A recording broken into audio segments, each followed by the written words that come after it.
இன்னைக்குரிய devotion எந்த ஆயுதமும் வாய்க்காது. என்னாகமம் 23:23. மோவாபிய ராஜா பாலாக் பீலேயாம அழைத்து இஸ்ரவேல் ஜனங்களுடைய பாளையத்துல கடைசி பகுதியை காட்டி அவங்கள சபிக்கிறபடி அவன் சொல்றான். ஜென்ரலா யாரையாவது சபிக்கணும்னா அவங்க மூஞ்சிக்கு முன்னாடி தான் நேரா சபிக்கணும்னு சொல்லுவாங்க. இல்லைன்னா அந்த மனுஷனுடைய காலடி பட்ட மண்ணோ தன்னுடைய தலைமயிரோ இல்லை அவங்க ஆடையில ஒரு துண்டு எடுத்து அதுல ஏதாவது பண்ணுவாங்க. அதனால பாலாக்கும் அந்தபடியே பீலேயாம கூட்டிட்டு இஸ்ரவேல் ஜனங்களை போய் அவங்க இருக்கிற இடத்துல காண்பிக்கிறான். பீலேயாம் பாலாக்கிடம் 7 பலிபீடங்களை கட்ட சொல்றான். அதுல 7 காளைகளையும் 7 ஆட்டுக்கடாக்களையும் பலியிடுறபடி சொல்றான்.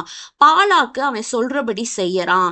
பலியிட்டு முடிஞ்சதும் பீலேயாம் பாலாக்க விட்டு சற்று தூரம் போய் தள்ளி நின்று கர்த்தர் சொல்லுவதை மட்டும் உனக்கு சொல்லுவேன்னு சொல்றான். இந்த பீலேயாம் இஸ்ரவேல் ஜனங்களை பற்றியும் அவங்களுடைய தெய்வமாகிய யெகோவாவை பற்றியும் ஏற்கனவே அறிந்திருந்தான். அந்த காலத்துல ஒவ்வொரு தேசத்தினரும் ஒவ்வொரு கடவுளை வழிபட்டுட்டு இருந்தாங்க. குறி சொல்லுகிறவங்க அந்தந்த தெய்வத்தின் பெயரால தான் குறி சொல்லுவது வழக்கமா இருந்துச்சு. அதனால அந்தந்த தெய்வத்தை வரவழைக்கும் முயற்சியில அவங்க ஈடுபடுவாங்க. ஆனா கர்த்தர் தானாகவே குறுக்கிட்டு வந்து நான் சொல்வதை நீ பாலாக்கிடும் சொல்லுன்னு பீலேயாம்கிட்ட சொல்றாரு. கர்த்தர் சபிக்காதவனை நான் சபிப்பது எப்படி, கர்த்தர் வெறுக்காதவனை நான் எப்படி வெறுப்பேன் அப்படின்னு சொல்லுன்னு சொல்றாரு. இப்படி சொன்னோன்னே பாலாக் ரொம்ப கோபம் அடைஞ்சிடறான். பீலேயாம வேறொரு இடத்துக்கு கூட்டி சென்று அங்கிருந்து சபின்னு சொல்றான். இந்த முறையும் கர்த்தர் அவனை சந்திக்கிறாரு, குறுக்கிடுறாரு.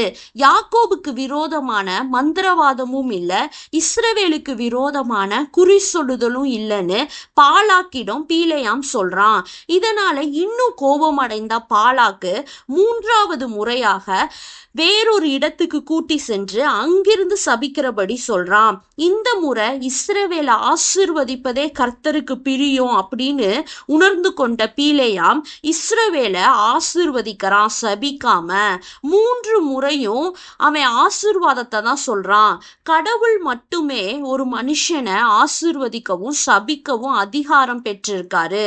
கர்த்தர் ஒரு மனிதனை ஆசீர்வதித்திருக்க யார் அவனை சபிக்க முடியும்?